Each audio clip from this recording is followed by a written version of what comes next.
وایي چې یو باچا و نو د هغه یو خادم و نایي و هغه ویښتان مې برابرول چې ډېر قابله و ډېر ماهره و باچا ته ډېر خوشحاله و او بیا یې ورله ډېر لوی اعزاز ورکړه څه تمغه امتیاز وله ورکړه نو هغه نایي چې کوم د هغه داسې خاص توجه ورنه کړله بس خو معمول مطابق خلکو ورته وایي چې دومره لوی باچا یې هغه اعزاز درکړه ته داسې معمول مطابق ګرځي داسې به نه وایي چې ما سره دومره ښېګړه شوې ده مړه پرېږدی باچا په څه پوهېږي چې اجامه څه ته وایي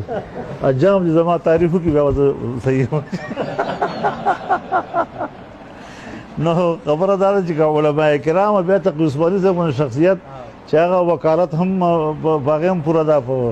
دیني علم باندې هم پوره ده موږ دپاره خو نن سبا وخت کې یو مرجع حیثیت لري نو چې دا علما کرام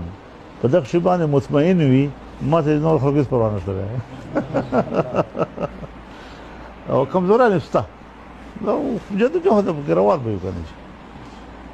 او بهر الله پاک امداد وکړه او چې کوم وخت باندې د جمعې په ورځ باندې په ټول ملک کې موږ یو به تشکر اپیل هم کړی ده او هغې باندې به الله تعالی نه غواړو